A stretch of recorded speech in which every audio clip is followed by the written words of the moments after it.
Iran और Israel के बीच सब शांत है। अगर ऐसा सोच रहे हैं आप तो ऐसा बिल्कुल नहीं है।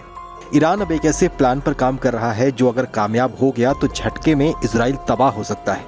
ये तो सही है कि इजराइल की मदद के लिए सुपर पावर अमेरिका खड़ा है, लेकिन इजराइल के इस नए प्लान के कामयाब हो जाने के बाद अमेरिका भी इजराइल की बहुत मदद नहीं कर पाएगा। संयुक्त राष्ट्र की परमाणु निगरानी संस्था ने एक खुफिया रिपोर्ट जारी किया है और रिपोर्ट में दावा किया गया है कि ईरान अब परमाणु हथियार बनाने के बेहद करीब पहुंच गया है।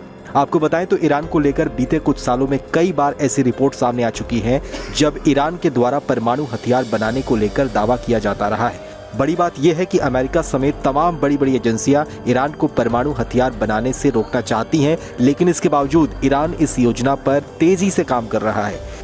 संयुक्त राष्ट्र ने भी इस परमाणु कार्यक्रम के बारे में चिंता जाहिर किया है। दरअसल एक खुफिया रिपोर्ट में दावा किया गया है कि ईरान ने अंतर्राष्ट्रीय नियमों को ना मानते हुए अपने यूरेनियम के भंडार को वेपन ग्रेड लेवल तक पहुंचा लिया है। यानी अब ईरान के पास इतना यूरेनियम है कि जिससे वो परमाणु हथियार बना सकता है।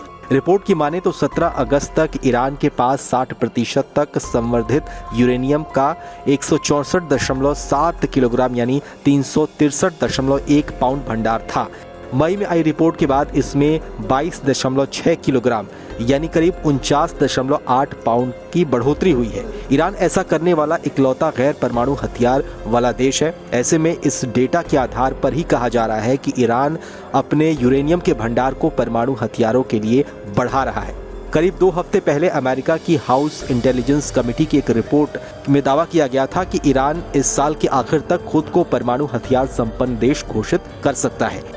यूएन ने भी अब इसी तरह का इशारा किया है। इससे कि इन दावों को ताकत मिल रही है। ईरान अब परमाणु बम बनाने के बेहद करीब पहुंच गया है। ऐसे में माना जा रहा है कि ईरान परमाणु संपन्न देश अगर हो जाता है तो पड़ोसी देशों में खासकर इजराइल में उसका दबदबा बढ़ जाएगा। मौजूदा वक्त में देखा जाए तो इजराइल पर हमले से ईरान को रोकने में अमेरिका का सबसे बड़ा हाथ है। अमेरिका ने इजराइल के चारों तरफ ऐसा सुरक्षा घेरा बना दिया है जिससे कि कोई भी देश इजराइल पर हमला न कर सके।